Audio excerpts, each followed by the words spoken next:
That's as much as I've got. Yeah. Do you ever get that thing where you finally get everything set up? What am I going to say? sit Down, yeah. and then the red lights are on, and then your mind just goes jump. Yeah. Right. Okay. I think we're settled. We're happy. You're okay. On camera. Yep, I think so. You're on camera. Greetings and salutations. All right, let's try it again. Greetings and salutations. This is Rick. I do hope you're having a great day. In today's video, I have Alex here. He's come over for a visit, and I've accosted him, sat him in a chair, and I'm going to interview him because we've got nothing better to do. We need to get out more. Yes, we were going to go out on a day trip. Neither of us, how can I put it? Neither of us can be asked to do it today. So instead we decided to just kind of have a day off. We've got some fish and chips on the way, so we're going to have a nice little meal. And we're actually trying to tempt fate at the moment by starting this early because the fish and chips are running late.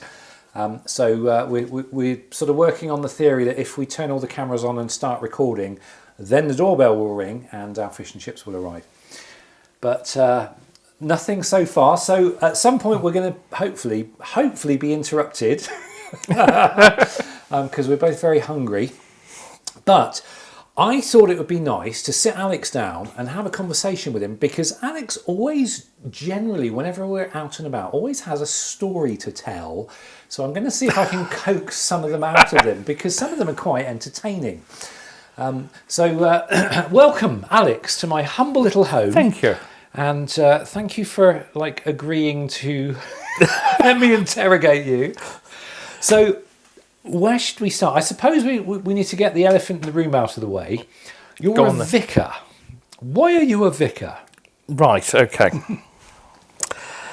Well, when I was at school, age 13, I suddenly was, and I was an atheist actually, but some sort of spiritual thing, spark within me, if you like, and I just felt this calling that's what I wanted to do. Was it like a spiritual curiosity? Yeah, in a way. I mean, the person I was obviously when I was 13 is very, very different to the person I am at 46. That's not old. We won't tell them how old you are. Yeah. But the person I was back then, obviously very, very different. And indeed, what being a vicar meant back then was very, very different. Obviously, we didn't have the internet, I suppose, is something that's very important to say.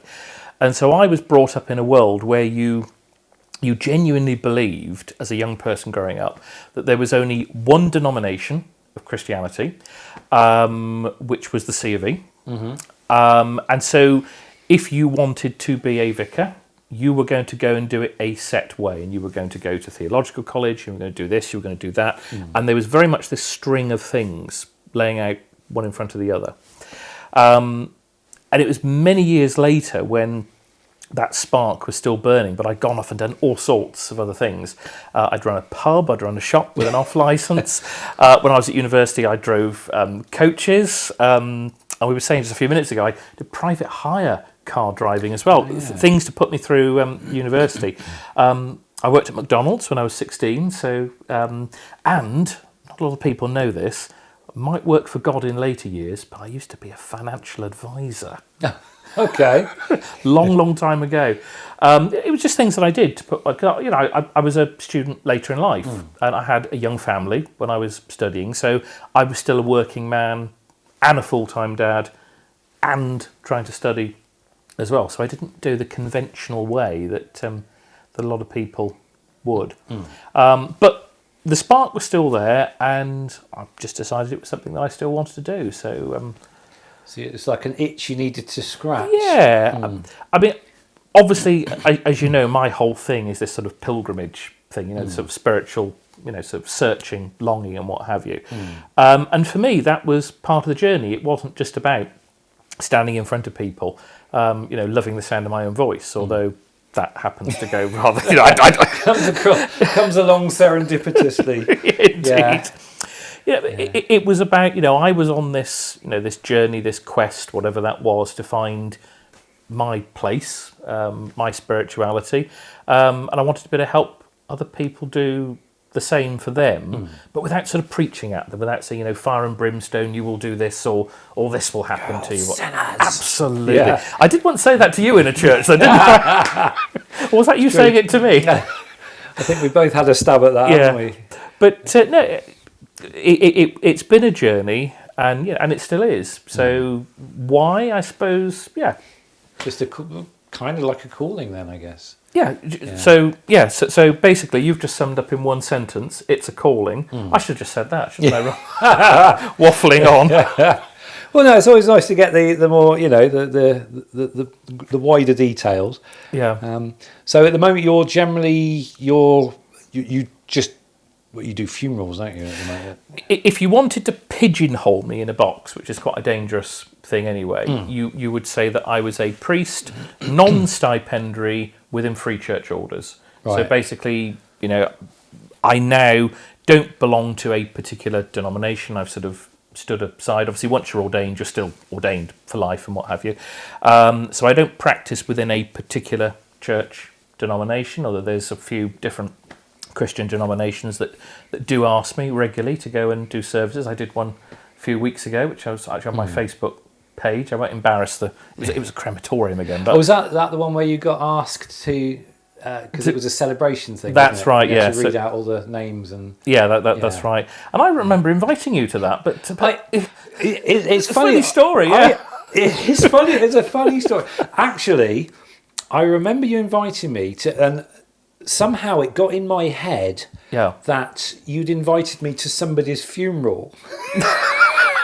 And that's how it came. Like, obviously there'd been a mix up in the translation, but this wasn't this public service, but it was actually. And I'm thinking, so you're inviting us to see you in action by gate crashing someone's funeral, and that's how it. That's how it ended up in my head. That certainly wasn't how it was in my head coming across. And it was only after the event I realised it was this wide public Sunday thing that it was a Sunday, wasn't it? Yes, that's right. It was, yeah. So unfortunately I never got to see you sort of actually in action. Oh, there'll be other opportunities. I'm sure there'll be other opportunities. But funerals is mainly what I do now. It's one of those things that you sort of get. I've just got this thing in my head where we show up to a funeral and the people say, "Who are you?" "Oh, we're just here to see the vicar in action." Dear, oh dear. Sorry, interrupted. Yes. So a lot of the work that I do now is funeral based, because the main reason, I suppose, is that a lot of people that they want to have a funeral done. They like the idea of a priest doing it, but they don't want it too heavy. They don't want lots of sermons and things. And so the idea that somebody will do it their way, very, very gently. But if they want sort of the blessing and some oils and water and that sort of thing, then I will do that for them. So you actually carry a kit in your car, don't you? I do, actually. Yes. What's the reason? What's the thinking behind that? Well, I have stopped to help people at the roadside before. And there was one occasion when I stopped and somebody was actually down on their knees praying, and their husband was being tended to by the medical staff, the paramedics, and she was praying, and she genuinely wanted somebody to come along and give him a sort of last rites blessing. Wow. And although I don't look actively, to stop and give people last rites at the roadside. Not patrolling the road. Well, no, a little sort of light on the roof. But no, it's one of those things that if you can bring comfort to people, you haven't got time to say, right, I've got the kit at home, I'll just nip back and get it.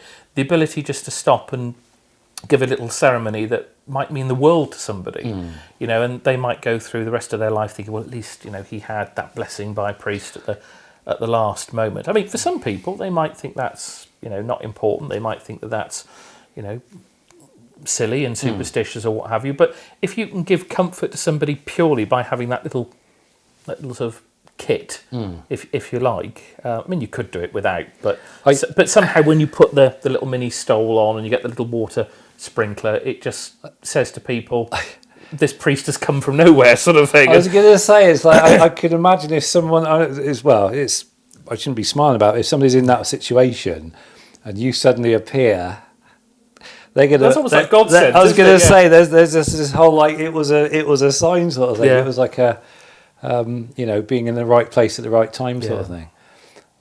I did actually once. I went out for dinner with Helen, who, as you know, is a doctor, and there was her and some of her friends. We were talking about this the other day, actually, and we were just chatting lightly over dinner, as you did, and somebody was taken ill in the restaurant, and I said, maybe I should go over and see if they need my help. And Helen's friend said, well, how about, as we're all doctors, why don't we go and have a go first? And then if we're not successful, maybe you could go in afterwards. Sort of thing. And there was You're like the clean-up crew. But don't want to be presumptive or anything, but do you need me, or should you give them a go first? I jumped the gun. Yeah. But, so it's a calling, and I'm never somebody that sort of pushed religion on people. I mean, you and I have known each other a while now, and I think you'll agree that I've never. No, it's not. You're not ramming it down people's throats as such. But it's the thing is, I it's nice because every now and again we end up having quite a kind of deep philosophical conversation, and it's really nice to be able to sort of talk to somebody on that level. Because a lot of the time, conversations that you have with people in general, you tend not to go to that level. Yeah. So they tend to be a little bit more superficial. Yeah. But it is nice to every now and again sit down and properly sort of discuss, the things that really matter in life. Yeah. And that is always nice. So looking at the world as it is right now, right? It's almost like we're. The whole of our Western world, like society, seems to be going down a whole different path that's very different from that our parents and our grandparents knew. And some would argue that we're kind of losing our way. And it does seem to me that this losing our way does seem to coincide with the way religion is also being abandoned, and it's it's hard to say what's in my head, but it's like there's this abandonment of all of the teachings of the church and religion and Christianity and everything, and the morals that came with it, and we're steering on a new path. And to me, as somebody who kind of grew up with the old-fashioned way of thinking and doing things, it seems it's not perhaps a good path that we're heading down. Have you got any thoughts on that? Well, I have, and probably the least that you would expect. I think we've changed as a society, and I think that people don't like to be told what to do in the same way anymore. We've got a lot more access to information through the internet. YouTube is a classic example. If you want to learn something, a new skill or information on something, or you want to go on some sort of spiritual journey, you can find the answers you're looking for. Once upon a time, if you had that longing within you, you would go to your local church, whatever that happened to be, and that would be the path that you would naturally have been on. But I think a very good example is the journey you and I have been on. Because I don't know if you remember this, but when we were at I was going to say the name of the place. Ashen Place? Yes. When you and I had one of our very early conversations, and we were sat at the campsite, if you remember, and we were in front of the log fire. It couldn't have been more sort of idyllic, could it really? We were sat in front of the log fire, and we were chewing the breeze. It was just the two of us sat there, and we both realised that we'd been on a similar sort of journey, that we'd both been sort of looking for something, some sort of connection, whatever that might be. And incidentally, if you want to cut this bit, because it's me saying about that's you, fine. That's good. But we've both been looking for something, but I bet that you couldn't have put your finger on exactly what it was you were looking for. There was just some sort of longing, some sort of. Well, isn't that just I think everybody has that though, don't they? It's like this. There is. It could be argued that we're all spiritual beings in one sense or another, and there is that seed, even if it's just a seed of spiritual longing or I something that can be nurtured. I think we were. I don't think we are so much anymore. I mean, if you were to go back to those very, very early days, for you when you started on YouTube, and I know we've said before about the famous Shangri-La video, and I actually love that. I'm not afraid to admit that. I love this video. It was those 5 short videos, also mini series, and the thing I loved about it was that you were having a bit of a bad day, and you sort of woke up from, there's something sort of missing. I need a bit of inspiration, and you just went on a drive. And you went to the Welsh mountains, I think it was, wasn't it? Just on this particular road, and you suddenly became very inspired. But how many people actually do that these days?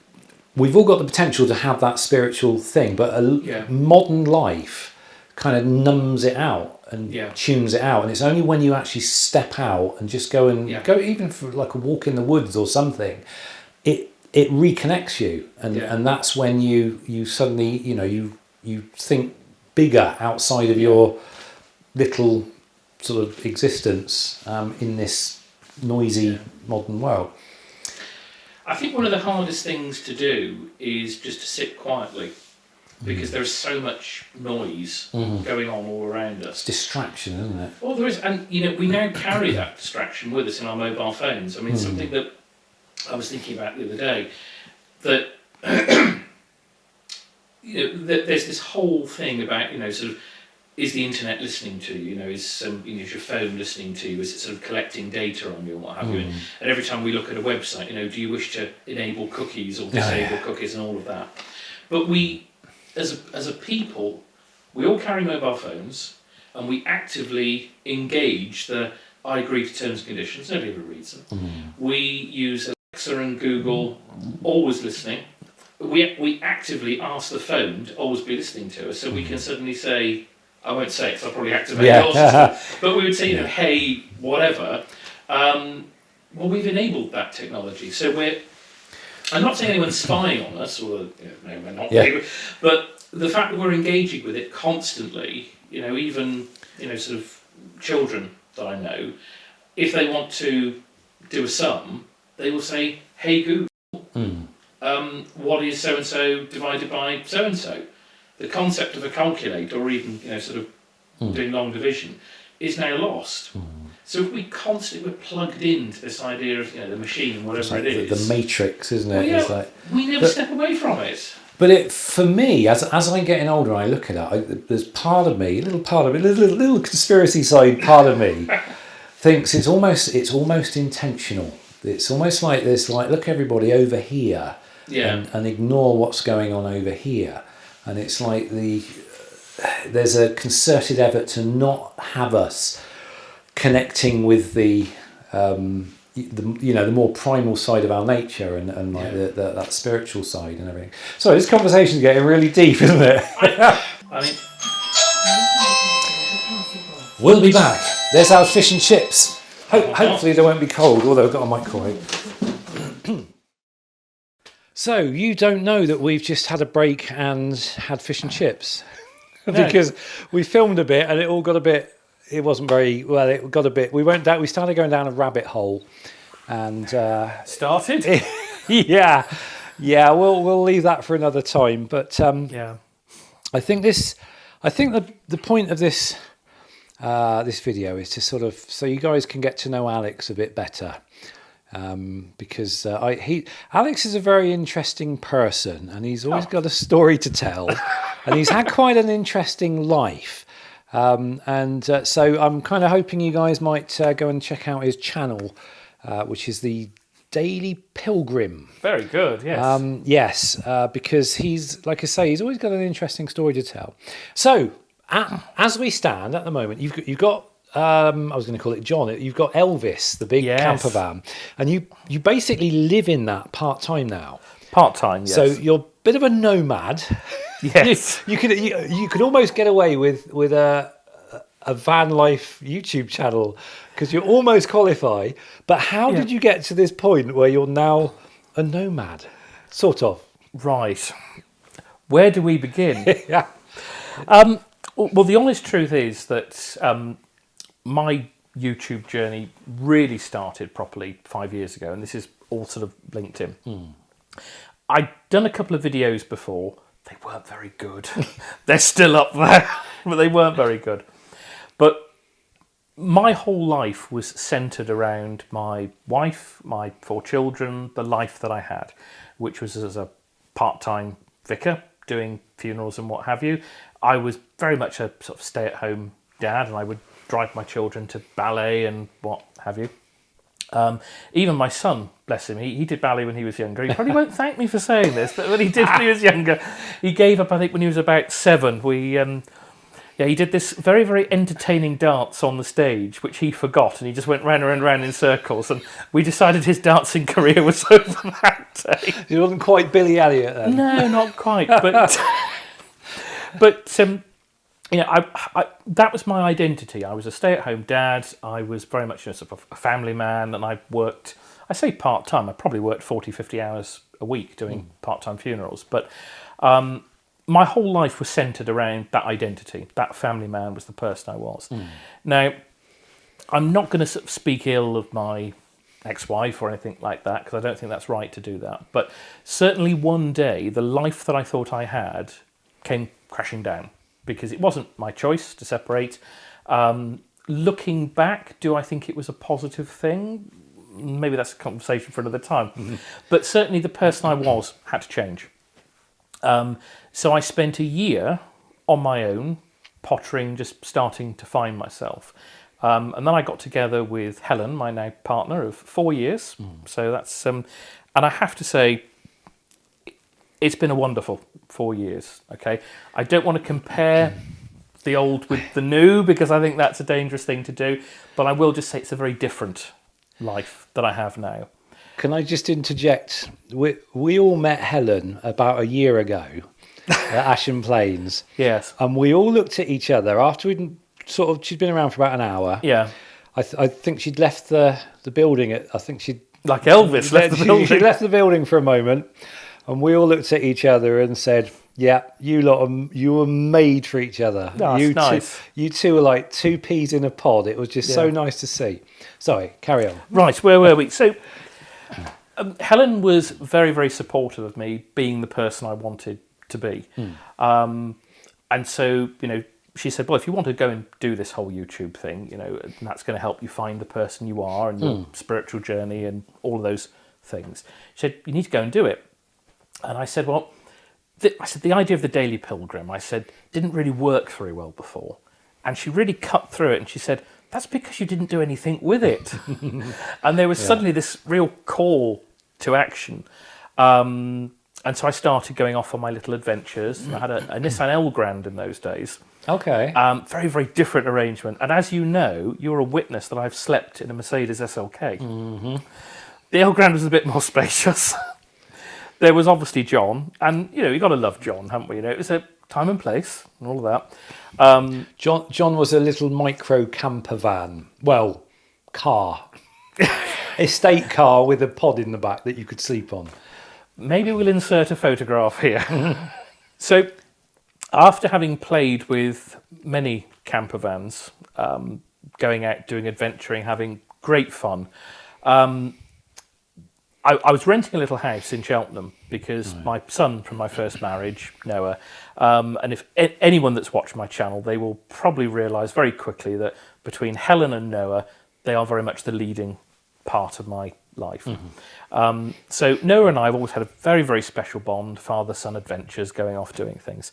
And I said to him the one day, look, we're renting this little house and we're paying a fortune for it. Why don't we buy this motorhome and we could go off and have great adventures, and the money that we were going to spend over there, we could buy this motorhome. And at first he went, oh, I don't know, not so sure about that. But after we talked about it a bit more, and then we bought it, and I'm sure you remember when we went down to the field for the first time, and everybody was so excited to see it, and no more so than me. We actually came back from that trip and we went into the house, Noah and I, and we just looked at each other in the kitchen, and he said, "Can we go again?" And so we just went back out. We stealth camped that night, and it was then that we knew it was silly to keep spending the money on the house. So obviously I've still got home with Helen over in Buckinghamshire. So it's semi-van life from the perspective that I get to go on holiday 3 or 4 nights a week, but I've still got somewhere to wash my underwear and iron a shirt and what have you. I don't iron shirts anymore, but yeah, that's the thing about, when you wear robes for a funeral, it hides whatever you're wearing. You can only see the colour. But yeah, so I've got the best of both worlds because I get to go off on all these wonderful adventures and do bits and pieces, but I've still got a home to go back to and somebody waiting for me. So which I think is nice. You've got quite a nice balance going on there, then. Yeah, and that's where you are at the moment. So, no thoughts on retirement then, in the immediate future? Now listen, I would just like to say that apart from you, I'm the youngest early retired person I know. Well, how old were you when you retired? I'm not retired. I think of myself as semi-retired. I think the same for me, really. I couldn't go and work in an office or run a church building that involved full-time sort of commitment and sort of being cemented in one place. For me, that freedom to be able to go and do things and plan my week or my month as I go, it's very, very important to me. So it's not so much retirement, it's more picking the way that I work. And I love what I do and how I do it, so it doesn't seem like work. I was going to say, it's nice to be in that situation or have to have made decisions and choices throughout your life in order to be in that situation. Yes. And that's something I've always advocated for, when people come to me and say, I'm absolutely just so fed up with my situation. Yeah. The question I always ask them is, well, what are you doing to change that? What steps are you taking to make absolutely. And that's always seen me through really well, that particular attitude. And obviously it's a similar thing that you've done yourself. So going back to the vicar thing. Oh, yes. The one thing that I was surprised about, shall I say? Go on, I think I know what you're going to say here. Well, I was going to say, you're not like a conventional vicar, or how you would imagine a conventional vicar to be, which I kind of like, because I did a church thing like about 10, 15 years ago. Actually, I was in the church for like 2 years, and I did the full. I always think it's, in order to experience life, you have to throw yourself into the deep end and do things that you want to do. And I had an interest, and for 2 years I did this thing. And all of the vicar people I knew there were nothing like you are. Right. So, people have observed that. I like to think of myself as a human being first, and quite simply put, if you're too hoity-toity, or as somebody once said, so heavenly minded, earthly good. And I really, really like that, actually, that because works, if you're stuffy, nobody's going to want to come and talk to you. And if you preach at people, nobody's going to want to come and listen to being preached at. So I like to consider myself just an ordinary human being, and I talk to people and I'll help them if I can. It has been observed that perhaps, and I think this is where you were really going with this, I occasionally use the odd expletive. Expletive is the word. Yeah, especially when playing golf. We always joke we'd like to see you for real on a real golf course, because I could imagine you going absolutely crazy and bashing your club into the ground and everything. I wouldn't do that. I don't think I'd do that. But could you do it virtually in the VR golf? Well, I don't. It's quite entertaining. I'm going to say it's all words at the end of the day. No, I do know what you mean, and certain funerals that I've done, I've used every single swear word you can imagine, with the exception of one. Okay. And it's the worst one, incidentally. Oh, okay. But all the other swear words I've used, and people say, well, you can't swear at a funeral. It's made the congregation laugh. It has united them with some memory that Their loved one used to use that word. I don't swear in every single funeral, but occasionally somebody says, oh, her favourite word was... And if I can slip that in, and I usually do it in a sort of I couldn't possibly say that, could I? Well, to that, or something like that. It just makes... I think it makes me more human. It makes the situation a little bit more bearable. And people don't think, oh, he's there at the front and he's preaching down on us. He's just a... But I like swearing. That's going to be the opening gambit, isn't it? So you're not a normal vicar. I like swearing. Of course, I never do politics or religion on my channel. So here we are, just kind of skimming the surface of religion. Although it's sort of, it's a kind of package. Well, is it a package deal with you? It's not a package deal because most of the time I'm like around you, the vicar doesn't really. Well, you'd never know, would you? When I've not got my collar on, No. If you just met me for the first time, you would never. No. Yeah. No, but I do have fun sometimes telling people he's actually a real life vicar. We've had that a few times, haven't we? The situation because one of the jokes we have is you bury people for a living. Yes. And it raises eyebrows. But don't forget running the clinic as well, obviously being a medical clinic. A few nights ago, I stayed at a Brit stop and I went into the bar and I'm sat there with my laptop and I was trying to order some medication from Germany. And this lady that was behind the bar, she said, "Oh, what are you doing?" I said, "I'm just importing drugs." Yeah. And the look on her face. And she said, "I'm training for the police force." I said, "That's right, I run a medical clinic," and I just carried on. Oh, that's funny. But yes, it's we do tell people that I bury people for a living. Yeah, we have a bit of fun with that one. Yeah.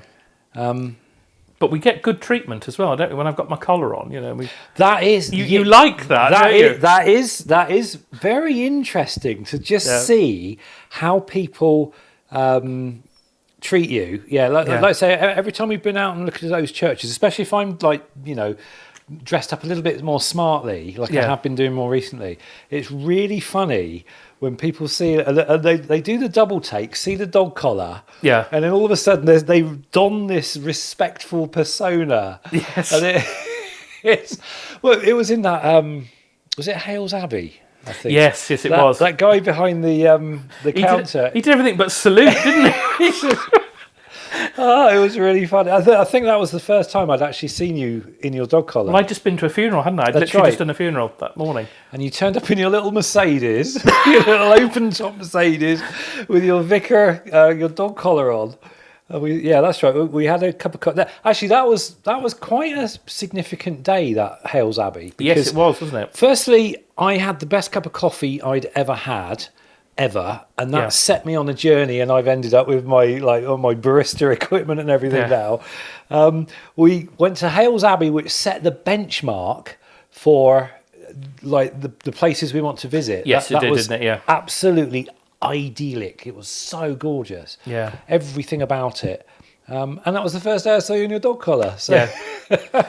Well, certain friends of ours have commented, haven't they? Oh, you two are blooming Hales Abbey. Yeah, we've sort of coined this phrase. One friend in particular. Yeah. Yes. Yeah, they're going on about bloody Hales Abbey.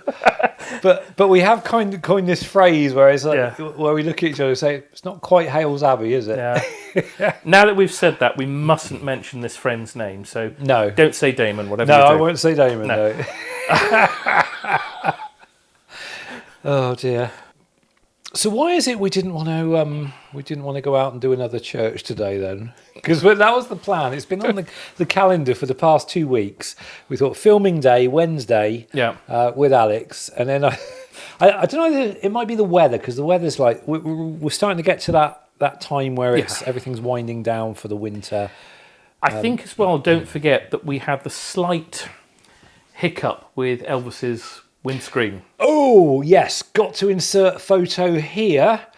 Very, very unfortunate. That was. I mean, I've had bird strikes before, but never taken out a windscreen. Oh yeah, it was. As it happened, and something that I don't think I said on my little video when I was saying about, it really did feel like the whole thing slowed down. You know, when something only really took 2 or 3 seconds, but actually you play it through in your mind. Yeah. And I just remember seeing the bird, and I did see the bird down at the side of the road, and I saw him take off and then sort of turn and fly towards me.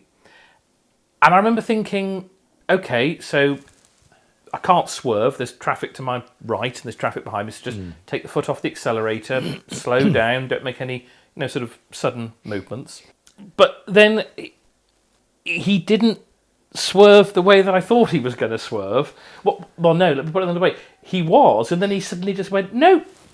Was it a pigeon? It must have been a bruiser of a pigeon. Well, I've still got 2 feathers that are stuck on Elvis now. Oh, no. Poor thing. I presume it wouldn't have survived that. No, I mean, different people have said different things about this. Some people have said, no, at least the bird didn't survive. And maybe that's a bit strong. I do feel sorry for the poor bird. But what I've said to people is I don't think it suffered because it was all so quick and what have you. But the amount of damage that it did... But it's horrible when you hit it. But I remember once, I shouldn't be laughing, but I remember once I had a Ford Granada. This was a long time ago. It's like it was the new shape model. The jelly mold stuff. It was the one with the long headlights and it was the 2.8 gear injection. It was the luxury one. And I remember driving it along on the Foss Way. I think I was heading to Lincoln to see my friend. Yeah. And a pheasant. A pheasant ran out in front of me, and it was one of those, like, no time to do anything. Yeah. And all I remember is seeing this thing run straight out of the bushes, straight in front of me. And all I remember was going, "Hoo!" And I heard this horrible bang. It was like this plastic sort of like living thing hitting this plastic bumper at goodness knows what speed. And all I remember is looking in the rearview mirror and just seeing feathers everywhere. Yeah. And it was just horrible. But that put a little dent in my bumper. Well, pheasant once took a wing mirror off my car. Ooh. I had a Grand Scenic. And I was driving, take one of my children they used to do ballet, I think I said, and they belonged to the Birmingham Royal Ballet Associates programme, so I had to drive them up to Birmingham every single Saturday. Oh, yeah. And by the time that I'd had 3 children, because my 3 girls all did it, so that was 9 years of my life that I'd been sat on the floor, 3 years each child, as they sort of went through. That the actual director of the programme came out the one day towards the end. She said, "I'm going to have a little plaque put there after you leave." Alex Rigby sat here for 9 years. For 9 years. Yeah. I remember I was driving this daughter up this day, and a pheasant came out from nowhere and hit the wing mirror at some speed and ripped it clean off. Wow. So I think there was a bit of the gubbins that was left, but all the shell had come off and the glass had all gone. And it was right around Christmas time. And so we'd driven up, and in Birmingham, the police were out doing alcohol testing and what have you. So I'm there in my dog collar, and I get pulled over by the police in one of these roadblock things. And she said, "Have you been drinking?" I said, "No, working, particularly this time of year." And she said, "Oh, your wing mirror's broken." I said, "I know, it just got hit by a pheasant. You need to get that fixed straight away." "I know, it literally just happened." "Yeah, you shouldn't really have driven." I said, "But it happened on the way here." "Oh, right, okay. You need to get that fixed." I know. I said, "I'm going to go to Halfords." And I was late for the ballet because of being pulled over. And this police officer is there going, "Oh, now I think there's a Halfords up there. So if you want to go up there," and I will. Yeah. But so, what are your immediate plans for sort of the next year? Have you got difficult one to pin down exactly? I am enjoying this nomadic lifestyle of being on holiday 3 or 4 nights a week. I've taken a short break from doing funerals, from burying people, or cremating them. that was something else I used to say to people. I'm off to stick somebody in the oven, and the look you would get from that. One before. But a serious observation that I would make, and part the reason that I've decided to take a slight back step from funerals. This is a serious thing, actually. When you work with, particularly in the funeral side of things, somehow you think you're immortal. It doesn't happen to you. And the only way that you actually stay sane and you stay functioning and you're able to help people in this difficult situation that they're in is if you somehow are able to get through it and to keep going and keep going. I mean, I've done 2,000 funerals now. The only way I survived that was a little bit of detachment. And you're trying to find you're trying to find a balance because you want to care enough about somebody that you're going to look after them, but not so much that it rips your own heart out and you can't function and you can't continue. But I've seen, I've lost a few friends and a few colleagues recently. And the reason that I bought Elvis, I don't know if you remember, when we were away at the barge at Pewsey, if you look on my video, I'm sort of saying, I'm setting up, look, the phone's going. I remember that day, yeah. And so you remember what happened next. I took the phone call and I got off the phone absolutely stunned, and one of my friends and colleagues had died 10 days before. And it was just another thing. And having lost quite a few friends in the last 2 years, it was the final straw for me, and I thought, I'm going to need to take some time at some point. I bought Elvis, and then another friend of mine was diagnosed with cancer. So, I just needed a little bit of on a serious note, I needed some time away from it to explore other avenues. So I was going to say these are little, especially as we sort of get the middle age and moving through, you get these little reminders that we're not immortal. Yes, and it does act as a little nudge to sort of, if you've got a bucket list or whatever, to start ticking a few things off. Well, that's it. I mean, to be honest, my bucket list isn't what I'd call, a big one. I don't want to go skydiving. I don't want to go and see the Grand Canyon particularly. Okay, if I was there, but I don't like flying. And I've always said there's nowhere that I want to go and see in the world enough more than my desire not to fly. Okay. So my bucket list is very much UK based, and I'm quite happy with that. Been to Scotland a few times. I'd like to go again. I quite like Wales. I'd like to do some more sort of South Wales bit. But my bucket list is about, people and relationships and going and seeing some things, sort of locally, really. Well, at least you have a bucket list. I think you do as well. I can't think of anything I want to do at the moment. I've never been more comfortable or contented to just be at the moment. And it's kind of good in one sense, but then you've always got this nagging thing where you say, well, there must be something you want to do. And I'm like, I don't know.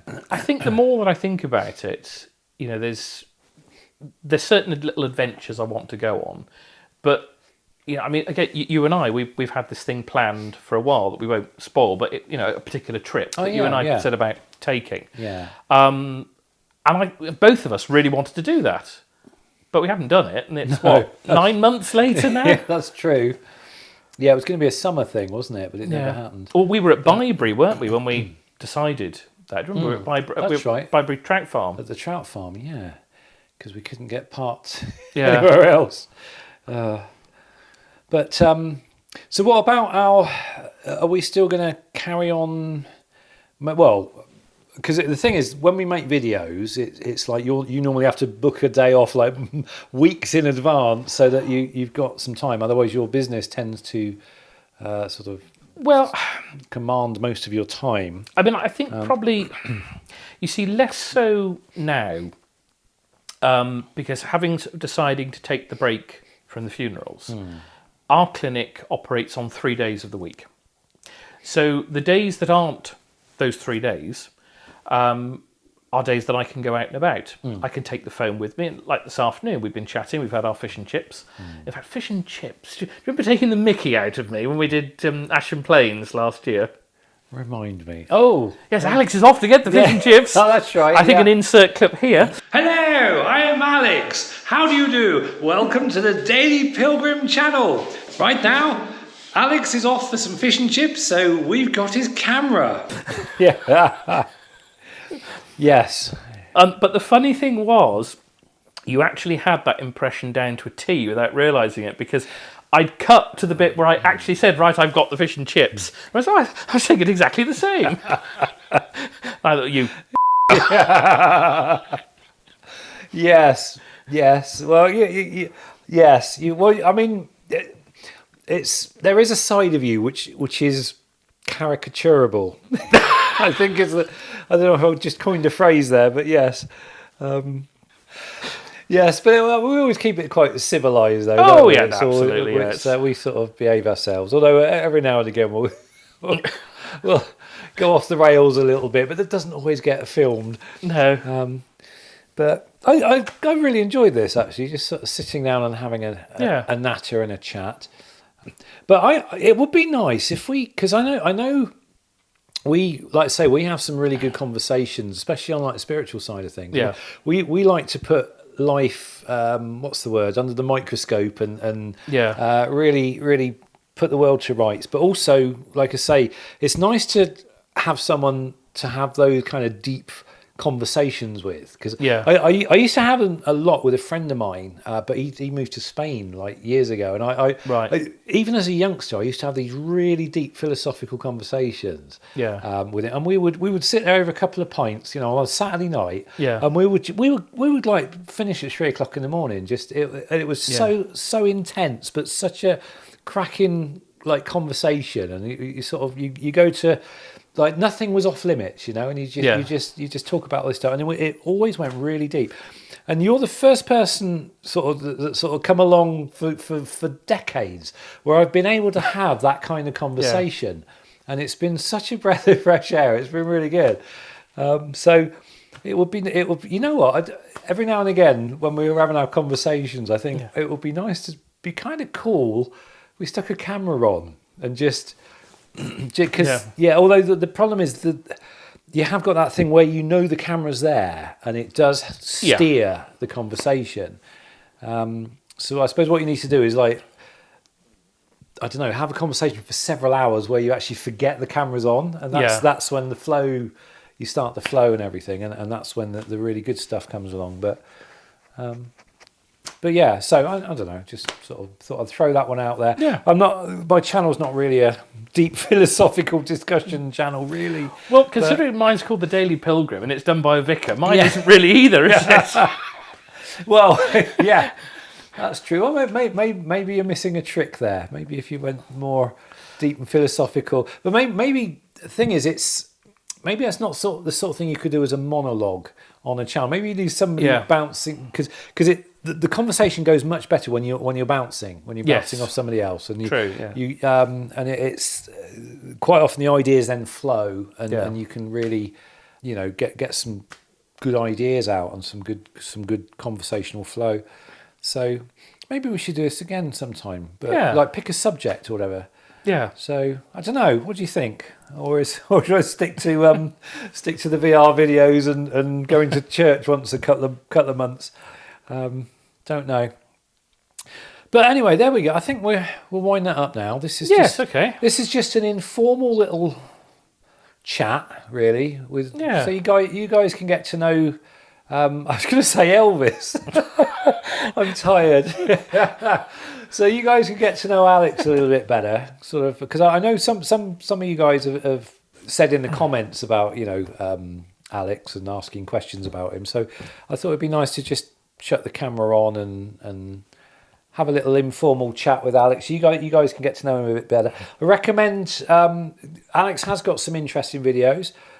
He's got a channel called The Daily Pilgrim, and I'll leave a link below. And do feel free to wander over and subscribe and say hi.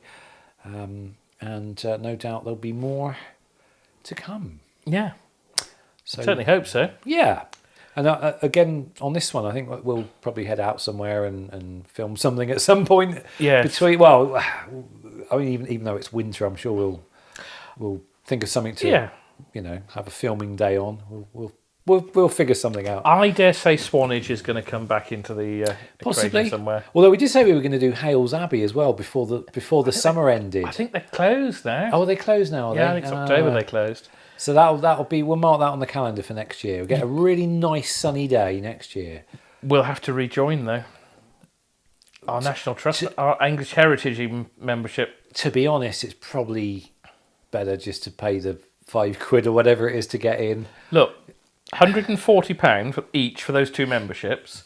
I think I got £4 or £5 worth of free car parking out of that. Yeah. Yeah. We went to Hales Abbey. What was it? Tintersfield we went to. Yeah. When we went down, because we stayed at Sand Bay. Mm-hmm. That's right. So at Tintersfield we went to. But we must have got about 20 quid's worth out of our 140 quid membership. Yeah. So I think next year we'll just... Well, you do what you want, but I think next year I'm not going to bother with National Trust membership. I'll just pay on the day, and assuming they don't auto renew. I can't remember. I can't remember how I signed up. No, I can't either. Hopefully not. Yeah, but that's for another video. Yes. No, it's not. I'm not going to film me logging into National Trust. So anyway, thank you, Alex, for chatting and making this video. And I'll be amazed if anyone's got to the end of this. But if you have, thank you for watching. Have a great rest of the day, and we'll see you, or I'll see you, or possibly we'll see you in the next video. Until then, take care.